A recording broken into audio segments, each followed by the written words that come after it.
The Lord be with you. And with your spirit. A reading from the Holy Gospel according to Matthew.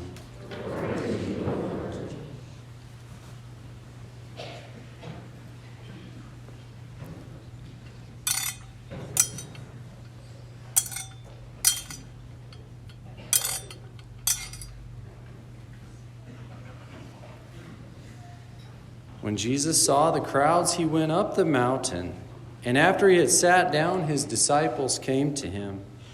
He began to teach them, saying, "Blessed are the poor in spirit, for theirs is the kingdom of heaven. Blessed are they who mourn, for they will be comforted. Blessed are the meek, for they will inherit the land. Blessed are they who hunger and thirst for righteousness, for they will be satisfied. Blessed are the merciful, for they will be shown mercy. Blessed are the clean of heart, for they will see God. Blessed are the peacemakers, for they will be called children of God. Blessed are they who are persecuted for the sake of righteousness, for theirs is the kingdom of heaven. Blessed are you when they insult you and persecute you and utter every kind of evil against you falsely because of me. Rejoice and be glad, for your reward is great in heaven." The Gospel of the Lord. Praise to you, Lord Jesus Christ. All right, get out of here.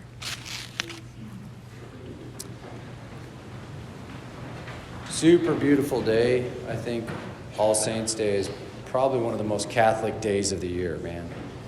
The understanding of the communion of saints is probably one of the richest aspects of our Catholic faith, that death doesn't separate us, and not only does it separate us, we can still communicate in different ways with each other, right? So today we celebrate all saints, all the saints in heaven. So what does it mean to be a saint? Okay? Yeah, to be a saint is, let's just say this. Saints are those who are in heaven, all right?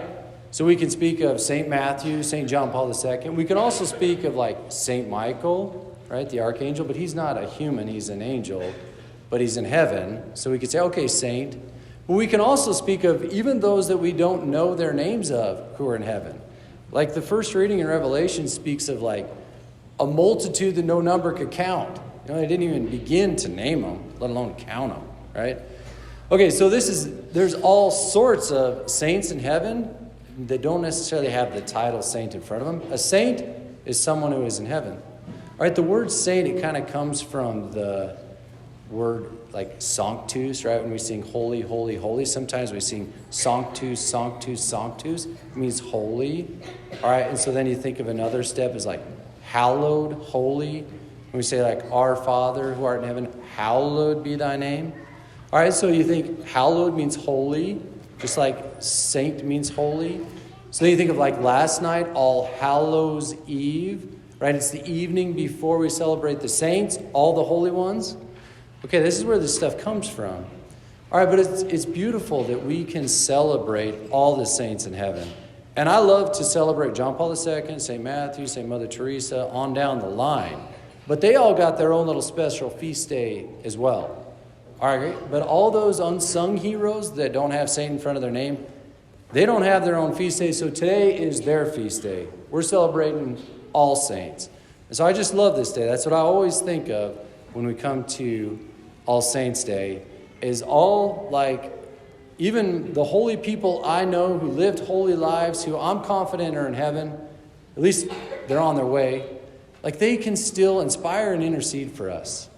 And I would say that's the great reality of the communion of saints, especially all the saints in heaven, that they can do two things for us. They can intercede for us, and they can inspire us. All right, the saints intercede for us. Just hey, if I'm needing something, I'm hey man, could you pray for me? You would pray for me, right? You're interceding on my behalf. Just so the saints in heaven, because we're still in communion, even though they're physically gone, spiritually we're still connected, all right? They can intercede on our behalf as well. And because Jesus is right beside them, he has a real open ear to their prayers, all right? so the saints in heaven can intercede on our behalf. One thing I really love about the saints in heaven, they inspire us. Their lives inspire us. That's why I really love the kind of more modern saints, the more recent saints, who we know something about their life. John Paul II, I was alive when he was alive. I know what he lived like, So the example of his life can still inspire my life. And that's why I really love thinking about my holy grandparents, who I'm confident are at least on their way to heaven. Their holy example of living continues to inspire me. They're like our heroes in heaven. They inspire us to follow Christ with all our heart, mind, soul, and strength. Right? This is the Christian way of life. We can't do it alone. We don't do it alone. We're part of something way bigger than ourselves, and it's called the communion of saints. All right, today we celebrate All Saints' Day. To be a saint is to be somebody who is in heaven. To be a saint is to be holy. That's what it means to be in heaven, is you're now holy, fully holy. All right? And the saints in heaven can both intercede on our behalf and inspire us. So may we ask for their intercession today and for always, but may we also be inspired by the example of their holy lives.